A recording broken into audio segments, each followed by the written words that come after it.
Greetings. This is Arvat McLean of Speak, the Universe Listens.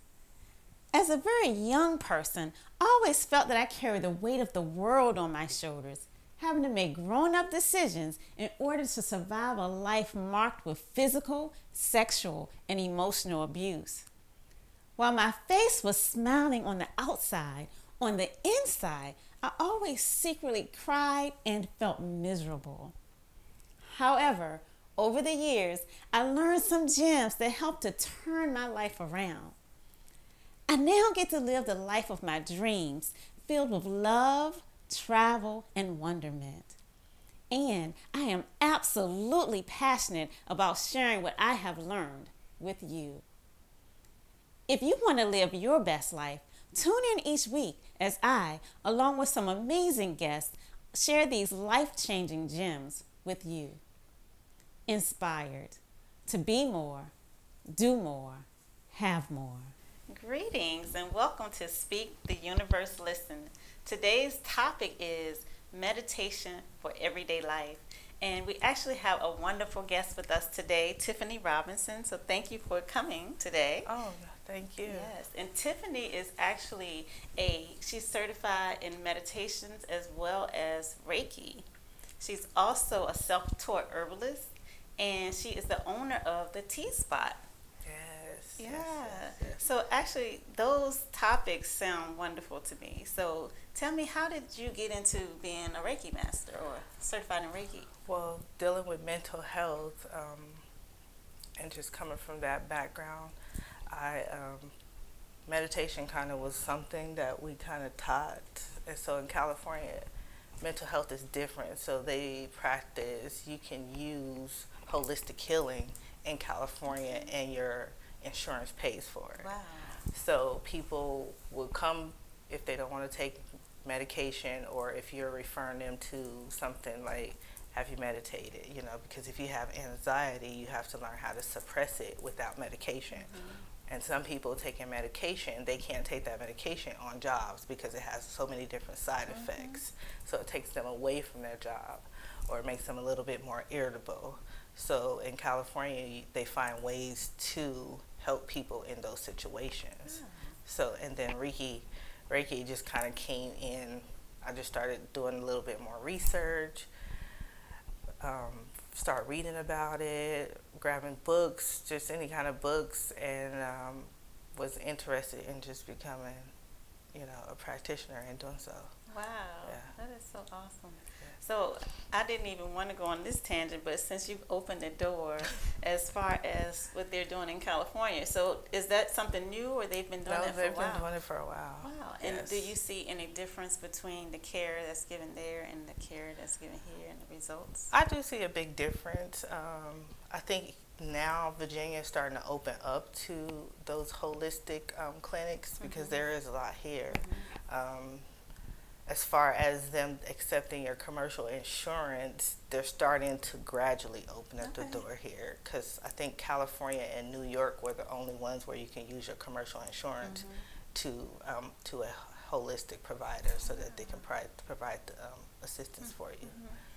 Yeah. Now, are you doing anything to, I guess, carry the torch to say we need holistic care? So now it's more of connecting with people that's like-minded like me. So as far as, getting on social media, meeting people that are Reiki certified or doulas or herbalists, and just because we want to help our community, because that's what we are, It's community-based, and that's what they, when you come from that background, you want to help your community. Right. You want to help them understand that this is a different way of life, whether it be from, eating to whatever you're partaking to drinking, you want to find some type of way that we can help our community and help educate them and help them understand there's a different way. Sure. Yeah, so both my mom and my brother are Reiki masters. Oh, wow. Yeah. Yeah. So, but let's talk a little bit about tea. Okay. in terms of your business. Okay. Yeah. So, So tell us about your business. with the tea, that also came back from the mental health part. Having a cup of tea with the client helped me also open up that door for them to feel comfortable to, to talk to me, to open up with their problems.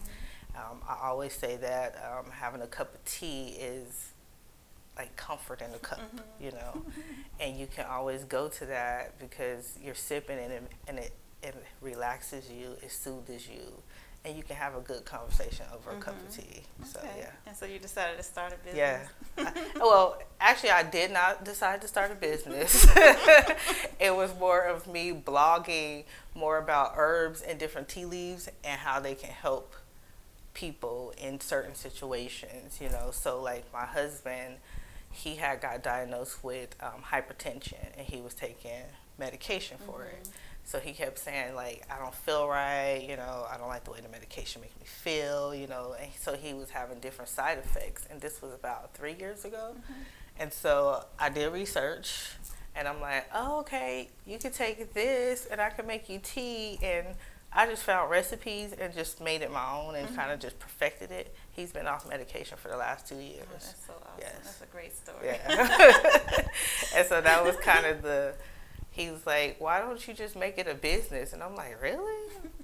Make tea a business? And I never even thought about, the ideal of just making it a business. But when I started doing the research and just, being self-taught and grabbing books and different things like that and just, finding different herbs, or even when it came to meditating, I can use, different herbs for that meditation. And I found certain stuff that I can, oh wow, for me to go into a certain type of meditation, if I want to go into a deep meditation, I can use, this type of herb or that type of herb. I'm burning sage, so that kind of was something that I always done anyways.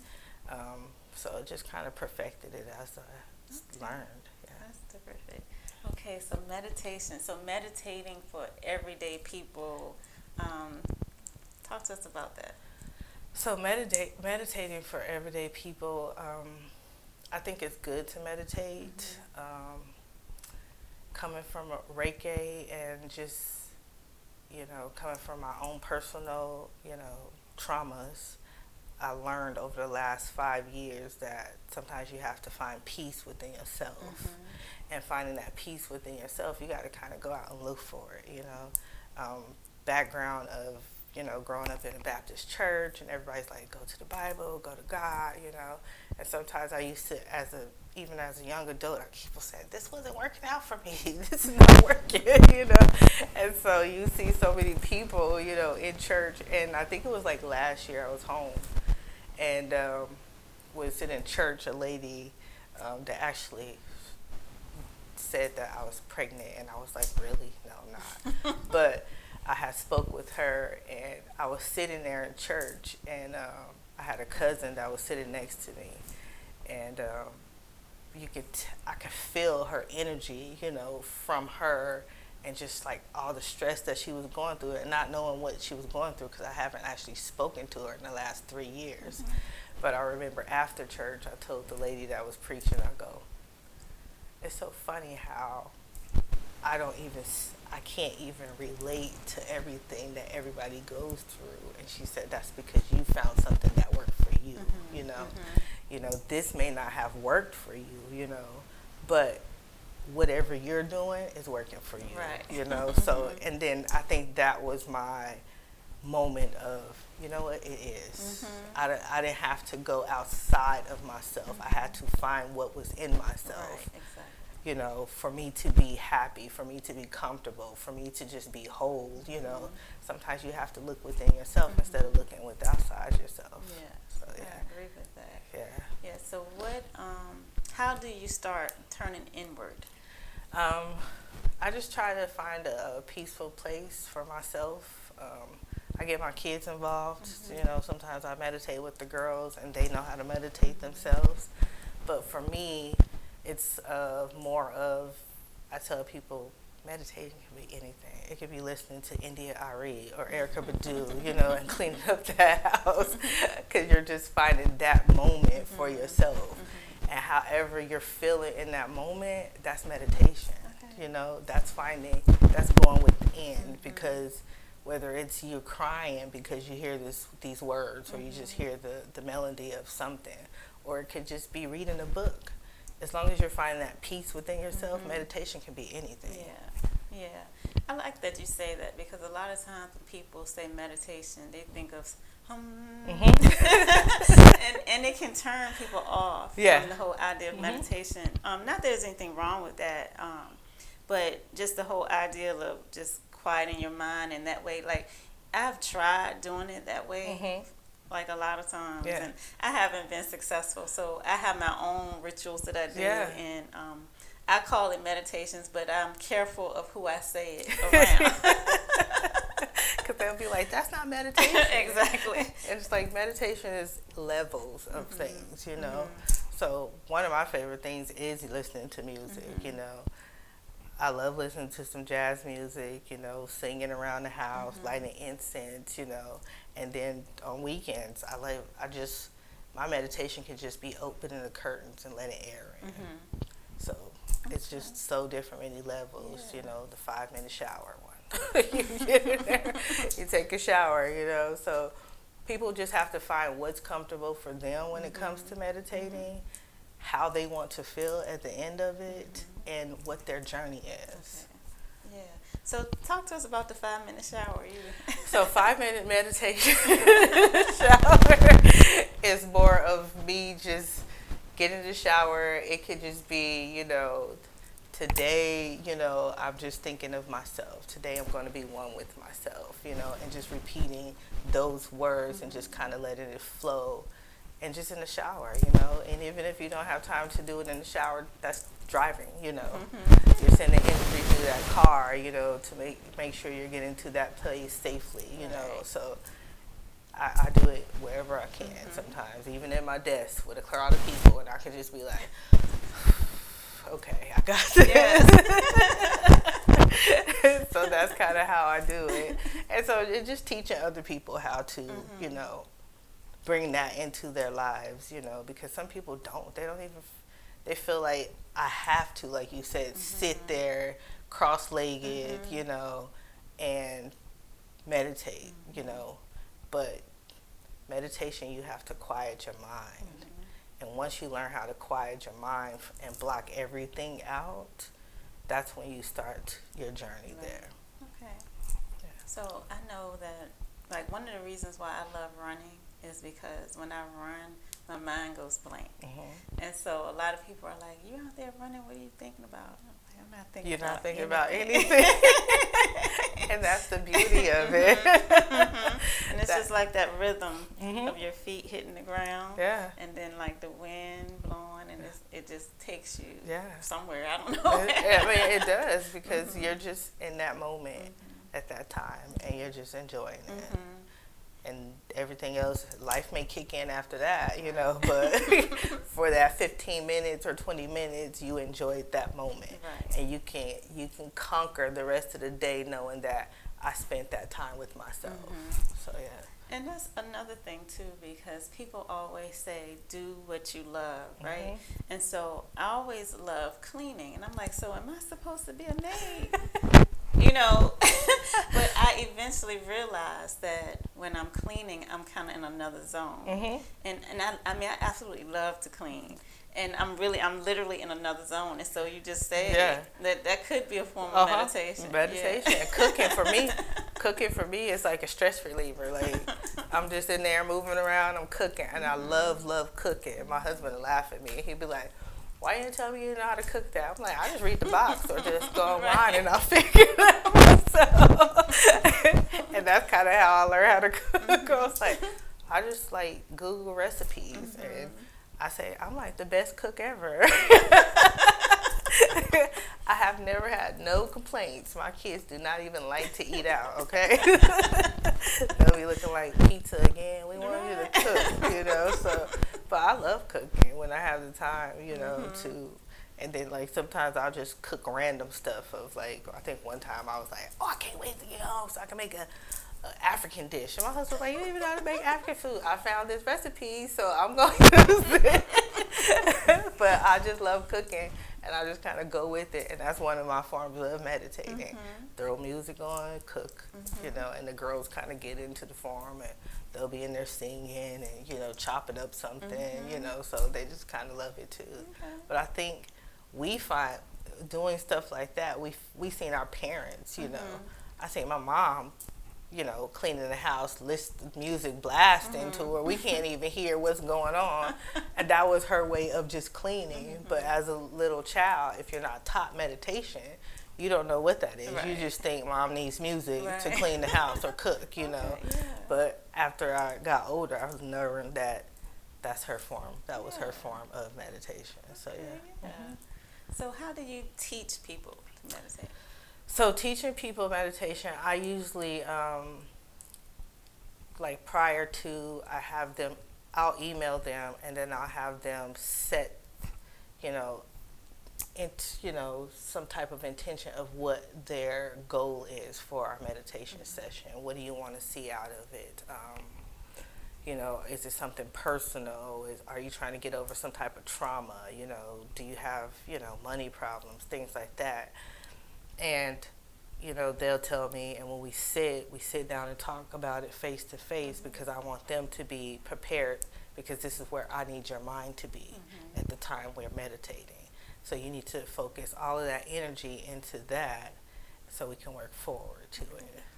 Yeah. Oh, wow. So what about, I know you say your kids do it too, so what would be the process of teaching young children? Teaching young children, they're starting to teach it in school, especially with yoga. You have so many yoga instructors now that have gone into the elementary schools, into the high school, and they've taken that, you know, to where the kids are just, you know, learning how to do yoga, learning how to meditate. Some of them have to, you know, learn how to quiet their minds to get there. But I think when they incorporate the yoga, because kids are moving around and because they're still young and they're still active, you know, they don't like to just sit there.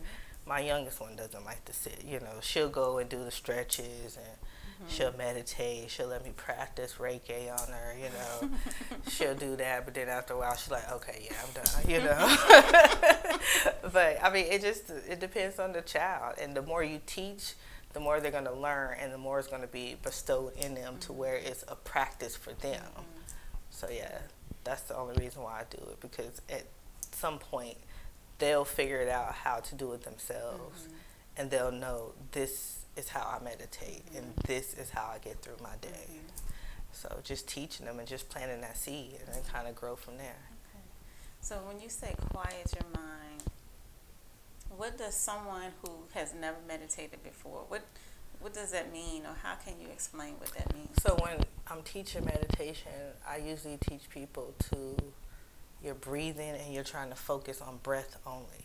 And when you're focusing on breath only, sometimes the TV or some type of distraction, because even when it's quiet, it's not quiet, you know. And that could be inner thoughts or anything outside of that. You just have to learn to focus on breath and just breathing in and out. And when you get distracted from there, just kind of take a moment and then come back to breath. And then once you start to perfect the, you know, focus on breath, it comes naturally, and then you'll learn that, okay, I found that tone that I have, that I need to just quiet my mind. Because it's hard for some people, because we are thinkers, especially when you're a creative person. Your mind's going like this all the time. So you can be sitting there saying prayers at nighttime and just still thinking about 20, 30 different things at the same time, you know. And that's kind of how I am. So I've had to learn how to put my phone down, for one, at a certain time. Try not to, because I love reading books.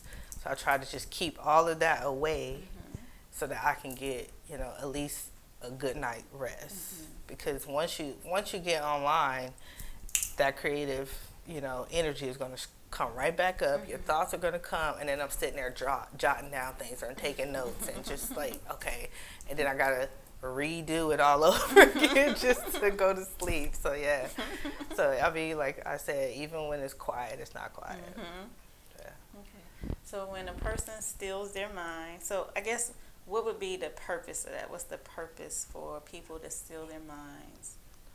So the purpose of just having a stillful mind at the moment of meditating is so that you can just focus that energy on you.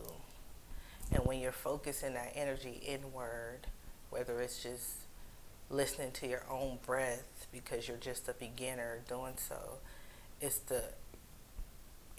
brings such an energy over you that you're just like, okay, this is where I need to be. Because some people they've never experienced peace, and that is a form of peace when you're meditating. Yes. Yeah. I think the other thing that when I was a teenager, I used to love dancing.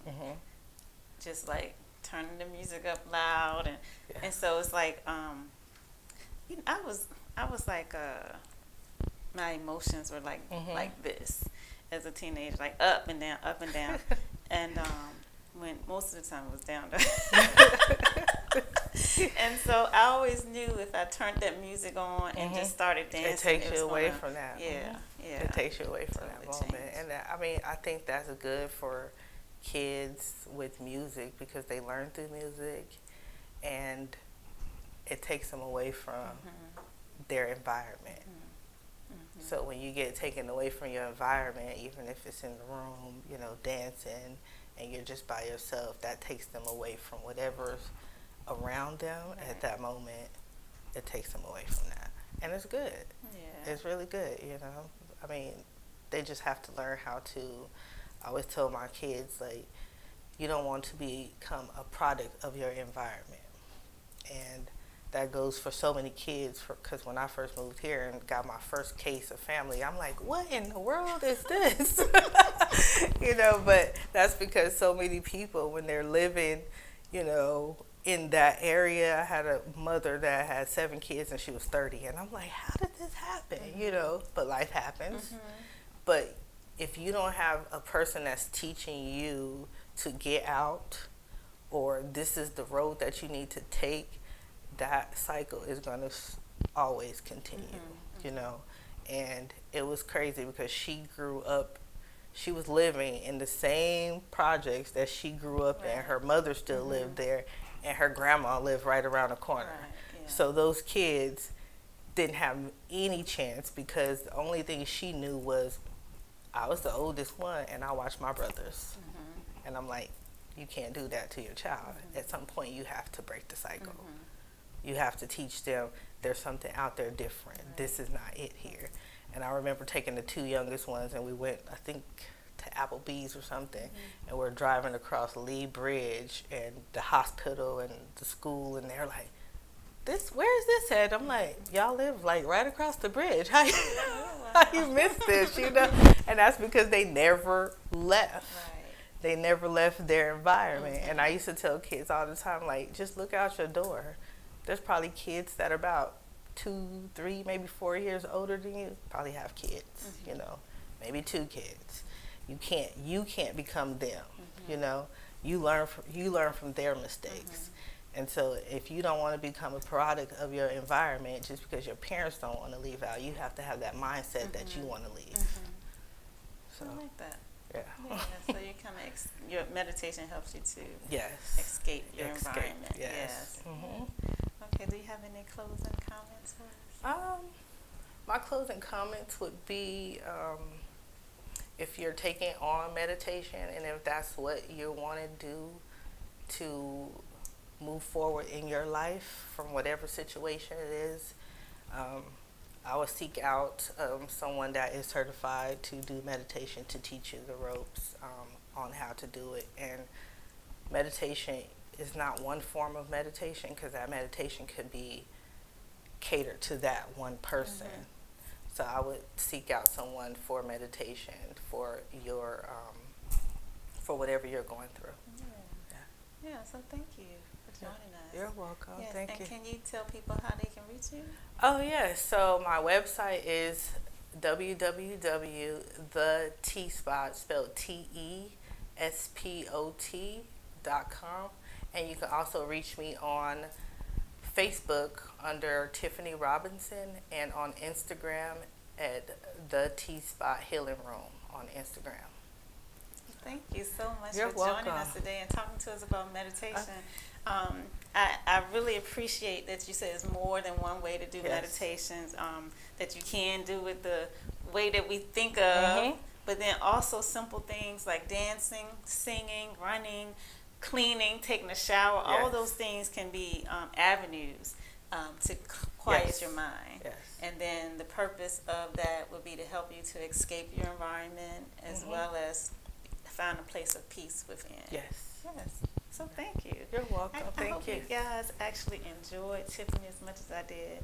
And also, if you can check out my website at arvatmcclain.com. That's ARVATMCCLAINE. And we look forward to talking to you soon. Bye. Bye.